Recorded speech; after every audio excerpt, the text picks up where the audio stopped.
Hello everyone, welcome to my channel. Today we'll be discussing some exciting new topics.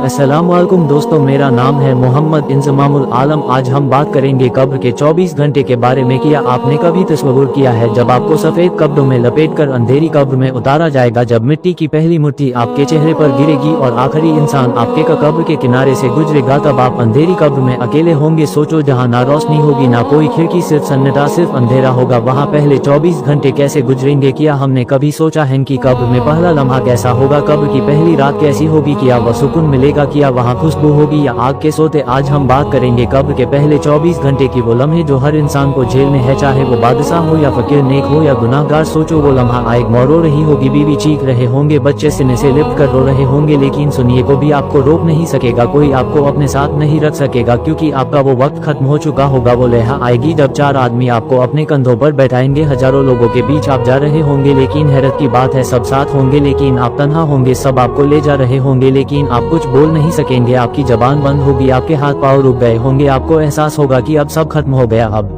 ये सबसे खौफनाक लम्हा जब आपको कब्र में उतारा जाएगा। सफेद कफन में लिपटा हुआ जिस्म 4 आदमी आपको कब्र में उतारेगा। कुछ लम्हों के लिए अंधेरा, खामोशी और ठंडी मिट्टी होगी, तब आपको एक आवाज आएगा, मिट्टी डाल दो। पहले जब आपके चेहरे पर गिरेगी आपका दिल कांप उठेगा, फिर दूसरी मुट्ठी, फिर तीसरी मुट्ठी, इसी तरह सब आहिस्ता आहिस्ता करके चले जाएंगे। आपने कभी सोचा है कि जब सब लोग वापस जा रहे होंगे तब आप कब्र के अंदर क्या महसूस करेंगे? जब आप अपने कानों से सुनेंगे कि सब लोग कदमों के आहट के साथ जा रही होगी, तब आप सोचेंगे कि अब हम अकेला रह गया हूँ। बिल्कुल अकेला। पहले लम्हे ही आपको कब्र के विसत सताने लगेगी, अंधेरा, सन्नाटा, तंग जगह, ना हवा ना किसी के साथ। सोचिए, वो दिल जो दुनिया के किसी जगह में खामोशी नहीं मिली थी, आज वो इतनी गहरी खामोशी में उतर जाएगा कि सिर्फ आपके दिल की धड़कन सुनाई देगी। क्या आपने कभी कब्र की पहली रात का तस्वुर किया है? क्या आपने कभी सोचा है कि जब आपके साथ कोई ना होगा तो आपकी हालत कैसी होगी? पहले लम्हे में कब्र अपने पंजे गाड़ देगी। नेक इंसान के लिए कब्र खुश अदा हो जाएगा, ठंडक और रोशनी बन जाएगी, लेकिन गुनाहगार के लिए कब्र तंगा जाएगी, यहाँ तक कि पसलियाँ एक दूसरे में घुस जाएगी। यही वो लम्हा होगा जहाँ से असल जिंदगी शुरू होगी। दुनिया की माल दौलत, दुनिया की ख्वाब, सब वही रह जाएंगे, आपके साथ कोई चीज ना होगी सिवा आपके आमाल के। सोचिए भाई और बहन, किया आपने कभी सोचे है कि आपके साथ कौन होंगे? किया वो कुरान होगा जो आपने पढ़े थे? किया वो नमाज होगा जिसे आपने अदा किया? किया वो सदका होगा जो छुप के आपने दिए थे? या फिर वो गुनाह होंगे, वो धोखे, झूठ? या फिर वो नमाज होंगे जिसे आपने छोड़े थे? वो जुल्म जो आपने किया वही आपके साथ नहीं होंगे कब्र के वो 24 घंटे। वही आज फैसला करेंगे कि कब्र के अंदर सुकून होगा या अजाब। कभी सोचिए, कब्र का दरवाजा जब बंद होगा तो कोई मोबाइल नहीं होगा, कोई दोस्त नहीं होंगे, ना ही कोई वकील, सिर्फ और सिर्फ बस वहाँ आपके साथ आपके वहाँ ईमान होंगे। और ये वो होंगे जहाँ पर इंसान सोचेंगे, काश मैं दुनिया में नेक अमल कर लेते, काश मैं गुनाह से बच जाते, या फिर ये सोचेंगे कि काश हम आखिरत की तैयारी कर लेते। वहाँ काश का कोई फायदा नहीं होगा, वहाँ सिर्फ पछतावा होगा, आंसू होंगे, लेकिन वहाँ कोई रुजूआ नहीं होगा, ना कोई दूसरा मौका मिलेगा, ना वहाँ से आने की इजाजत।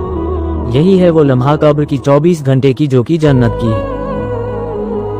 खुशबू या जहन्नम की आग के गोले। किया आपने कभी सोचा है कि कब्र के अंदर सबसे पहले लम्हे के खामोशी के बाद सबसे पहला लम्हा कौन सा होगा? वो लम्हा जो अचानक जमीन हिलती है, अंधेरों में चमकती सी रोशनी, बिजली की करक और 2 फरोस्ते मुनकर नकीर कब्र को चिरते हुए आएंगे। उनका चेहरा कैसा होगा? उनकी आंखें सौ की दहकती होगी, आवाज बिजली की गरज की तरह होगी। कब्र में बैठे मैयत यानी मुर्दे को झंझोर कर उठाएंगे और कहेंगे, ए इंसान चल उठ, जवाब दे। सोचिए वो लम्हा कैसा होगा जब आपके हाथ पांव कांप रहे होंगे, दिल लर्ज रहा होगा। फरिश्ते सवाल करेंगे, पहला सवाल, मन रब्बुक, तेरा रब कौन है? दूसरा, मादिनुक, तेरा दिन क्या है? उस हस्ती के बारे में किया कहता जो तुम्हें भेजी गई। अब गौर करिए, यहाँ ना कोई किताब होगी, ना ही कोई दिशे, यहाँ आपके ही अमाल आपके जवाब होंगे। नेक इंसान का दिल खुद बखुद बोल उठेगा, रब्बी अल्लाह, मेरा रब अल्लाह है, दिनियल मेरा दिन इस्लाम है, ला इलाहा इल्लल्लाह मुहम्मदुर रसूलुल्लाह। आकी इसका मतलब ये है कि अल्लाह के सिवा कोई इबादत के लायक नहीं और मोहम्मद अल्लाह के रसूल है। और ये जवाब देकर उसके चेहरे पर सुकून आ जाएगा। फरिश्ते मुस्कुराकर कहेंगे, सच कहा तुमने। फिर उसकी कब्र खुश अदा हो जाएगी, जन्नत की खिड़की खुल जाएगी और खुशबुएं आने लगेगी और उसे कहा जाएगा, सोते रहो जैसे दुल्हन अपने शौहर के इंतजार में सुकून से सोती है। लेकिन दूसरी तरफ गुनाहगार इंसान, उसका दिल कांप रहा होगा, जबान लड़खड़ा रही होगी, वो जवाब देने का कोशिश करेगा लेकिन कुछ नहीं कह पाएगा। वो बोलेंगे, हाँ लोग कहते थे, और बोलेगा मुझे मालूम नहीं। फिर फरिश्ते तेज आवाज में कहेंगे, ना तुमने रब को पहचाना, ना तुमने दिन को पहचाना और ना ही तुमने रसूल को पहचाना। और फिर कब्र उससे तंग आ जाएगी, कब्र की दीवारें आपस में जुड़ने लगेंगे, पसलियां एक दूसरे में घुस जाएगी और फिर अजाब शुरू हो जाएगा। दोस्तों अल्लाह हम सबको कब्र की अजाब से महफूज अता और हमारे दिल अल्लाह के रसूल की मोहब्बत पैदा फरमाए। दोस्तों मुझे नहीं चाहिए लाइक, बस सिर्फ हमें ये कहना है मौत कोई नहीं देखा है, अभी भी टाइम है तौबा करने का। दोस्तों आज के इस वीडियो के लिए इतना ही। अस्सलाम वालेकुम, अल्लाह हाफिज।